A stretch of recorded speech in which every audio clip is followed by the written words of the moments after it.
पावसाळ्याच्या तीव्रतेमुळे जिल्ह्यात अनेक भागांमध्ये पाणी टंचाईची समस्या निर्माण होण्याची शक्यता लक्षात घेऊन नंदुरबार जिल्हा प्रशासनाने व्यापक उपाययोजना आखत विशेष आराखडा तयार केला आहे।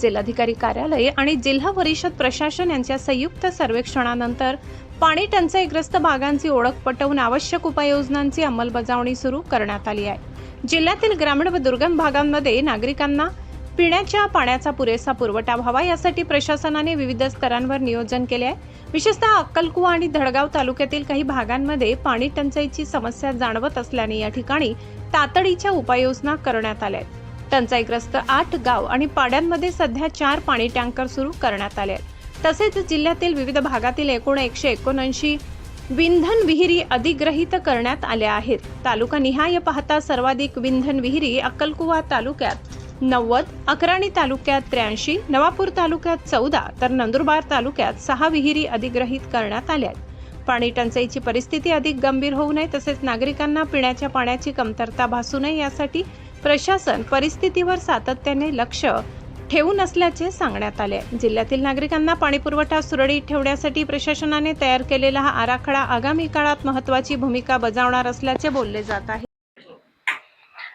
नंदुरबारमध्ये पाणी टंचाईसाठी एक सर्वसमावेशक आराखडा आम्ही मागचे 8 महिन्यात तयार केलाय। इन जनरल सर्वे जे असतो ते कधी कधी जे आपले छोटे छोटे पाडे असतात त्यामध्ये आपण सांगतो की टँकर जात नाही, तर त्यामुळे ते नंबर थोडे कमी दिसतात। पण यावर्षी आम्ही सीओ जिल्हा परिषद मार्फत पण खूप चांगला यामध्ये आराखडा तयार करण्यात आला आहे आणि एक सॅच्युरेशन सर्वे कसा करायचा याचे असे इन्स्ट्रक्शन्स देण्यात आले होते। तर ॲज ऑफ नाऊ आपल्याकडे 8 पाडे आहे धडगावमध्ये, जिथे 4 टँकर चालू आहेत।